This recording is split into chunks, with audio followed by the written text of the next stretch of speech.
Welcome to the Red Sneaker Writers Podcast. News, interviews, and writing tips for people who are serious about having a writing career and want some practical knowledge to help them achieve it. Your host is the nationally best-selling author of more than 50 books, William Bernhardt. Hello, Red Sneaker Writers. This is episode 46, going out on May 18, 2020. If I sound like I'm in a good mood, well, it's 'cause I am. My new book, Twisted Justice, came out week before last, and sales have been terrific, even better than the previous book in this series. Okay, now imagine this. So I get up Thursday morning, of course, like any other obsessive egomaniacal author, the first thing I do is go to Amazon to check my rating, and what do I behold? Twisted Justice is number 61 on the Kindle books list. Now, I'm not talking about some obscure subcategory. I mean on the whole big deal. Every book up there, and my book was 61. It made me wish I had gotten up earlier. Who knows? Maybe it'd been, 58 at midnight, but whatever. 61 I can live with. Sure, some of you are thinking, so that means there were 60 books selling better than yours? Yes, and about 2 trillion selling not as well. It won't stay at 61 forever, but by gosh, it was there, and I took a screenshot, so I'm telling everybody I know. I'm also very grateful for the response I got to an announcement last time that our Fall Writers Conference, WriterCon, will go forward. And you can register now, and I mention that because the early bird price is still in place because of COVID-19. We extended it, but the price will jump on June 1st. So if you're thinking about coming, please register. And this year we are adding a streaming component. So even if you can't or don't want to come to Oklahoma City in September, you can see the whole 3D conference online. I know it's hard to believe that, Sophia out in New Zealand wouldn't want to spend $3,000 on an airplane ticket to Oklahoma City, but just in case you don't, you can stream the conference. So that's another option. Summer writing retreats are also going forward. Eureka Springs is open. The Writers' Colony at Derry Hollow, the most beautiful place in the world to write, is open. They're changing their procedures a little bit to make sure everybody is safe. But the point is, my 5-day writing retreat is going forward.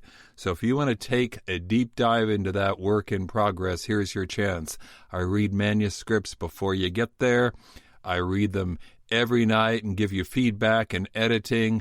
We do critiques. We talk about things, basically what you need to know, because the whole course is tailored toward the handful of people, 8 or fewer, in attendance. So if you're interested in that, go to my website and sign up. On this podcast, my interview is with Mag Dimond. She is a travel writer, sort of. And I've never had a travel writer before, so I thought at this time, when everybody's locked down and their travel plans are getting canceled, that maybe it would be kind of fun, or maybe it'll just be irritating, I don't know, but I thought maybe it would be refreshing to hear somebody's stories about their travels and everything they gain from them. Meg's book is very philosophical. There's a lot about mindfulness and meditation and wonderful takeaways. Kirkus Reviews said, quote, "The prose is gorgeous and novelistic, a luminous, engrossing meditation." I think you'll be interested in what she has to say. I'm also offering writing tips, but first, the news.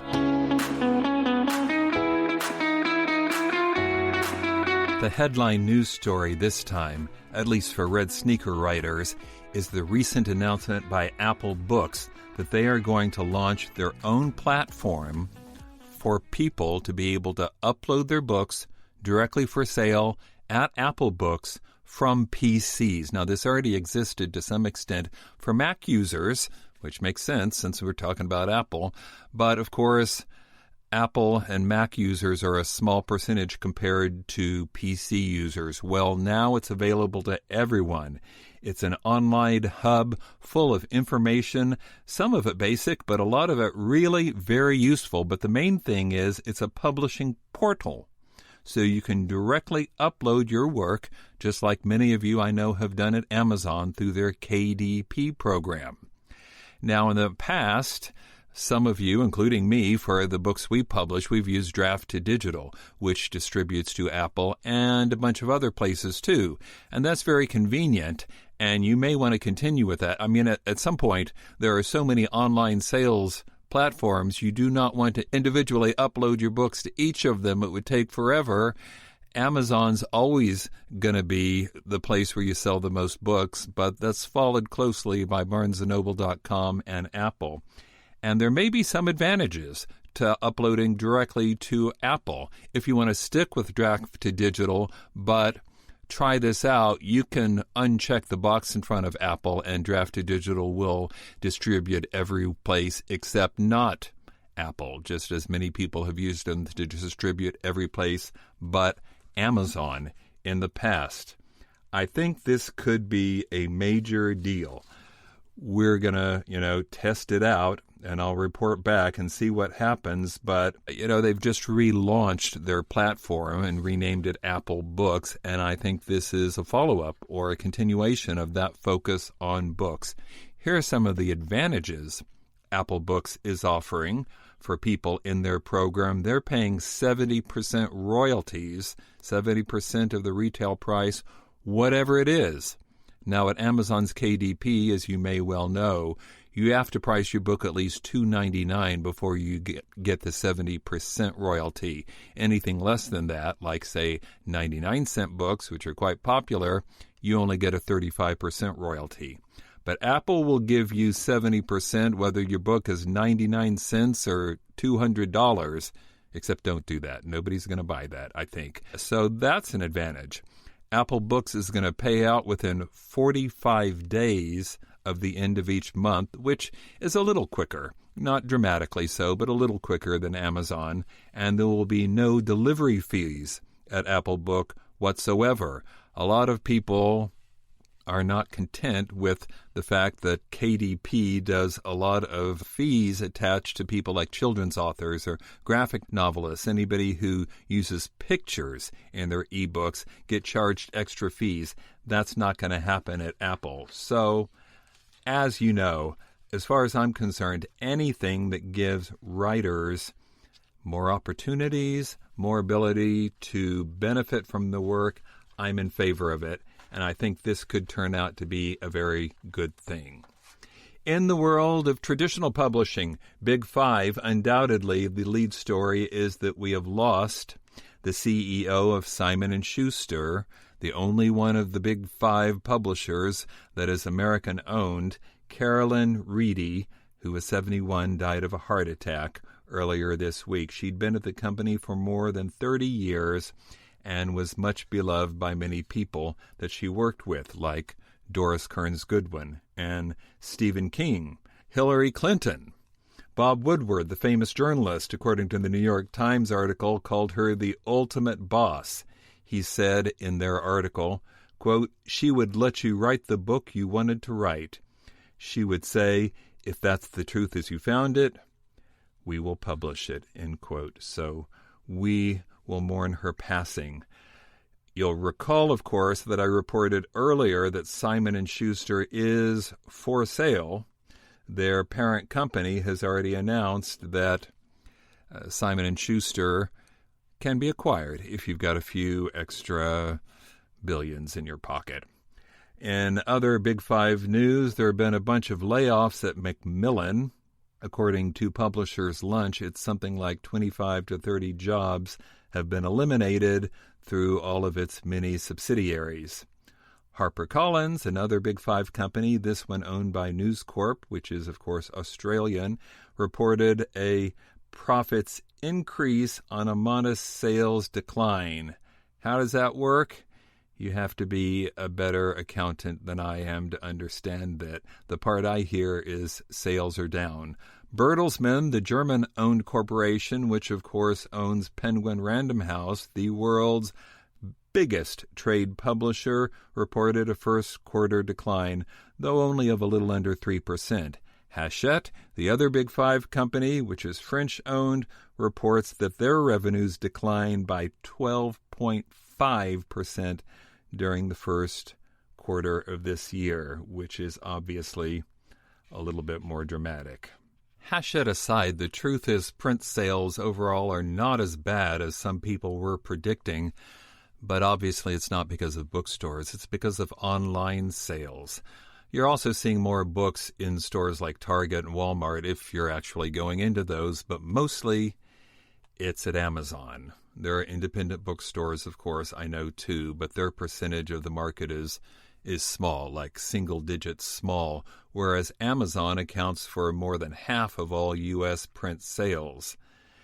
They are often portrayed in the press, Amazon is, as being one of the biggest beneficiaries of this whole COVID-19 mess, particularly after they announced their first quarter results, which showed increases of 26% in profits. Bookstores are starting to open, though. I mentioned half-price books last time. Books A Million has also begun opening stores. No word yet on what's going to happen with Barnes & Noble. Here's my take, not that you asked or anything, but just in case you wanted to know. It's not a good year for books, and I think that in many ways what's happening now is just hastening what was already going to happen, but I do think there are going to be some lingering changes from this. When I see big publishers shifting more and more to digital or ebook sales, shifting more and more to print on demand for their print books, I think this is going to have a real change. Already the big publishers have delayed release of books they thought would do really well because they wanted to wait till people were in bookstores. That just makes sense. If you think your book needs to be face out, if it needs an end cap or some kind of retail display, well, this is not the time to release it. I think you're going to see more investment in digital marketing like email and social media, and there's already plenty. I think you're going to see more virtual events instead of book signings. What does this mean, Red Sneaker writers? Does this mean you should stop writing? No, of course not. Keep writing. You might be able to use this to your advantage. There might be less competition. Maybe that's why Twisted Justice made it to 61, because the big five are holding back their big books. I don't know. I don't care. I'll take it. But the point is, there might be less competition in the months to come. And digital publishing is kind of a level playing field. The big five still have an advantage, but not nearly as much as they do with print books and in bookstores. In 2009, the publishing world took a dramatic change, but it created a lot of opportunities for writers, especially those who were interested in seizing control of their own careers and the ones who are paying attention to what's going on around them. And that's what I recommend to you, Red Sneaker writers. Stay tuned, pay attention to what's going on, and keep writing. Just a brief writing tip this time, and I'm inspired by some work that's been done recently by my friend David Gaughran. David, I've mentioned before, he's got a great newsletter and website. He's the author of the book Amazon Decoded, which you can get at his website, which is the best explanation I've ever seen of how Amazon sells books and how you can use that to your advantage. He's been out to WriterCon before as a speaker. Anyway, what he's done most recently is an analysis comparing the Amazon top 10 bestseller list with the Amazon popularity list, which is a different thing with very different books making it up. When you're on a sales page and you see what's popular or here's what's selling or whatever, that's usually fueled by the popularity list. So David analyzed these two, and as I've already suggested, they were very different lists. There were only 3 books in common, 3 out of 10, and those were all by big-name authors, if you want to know, Michael Connelly, John Grisham, and Nelson DeMille.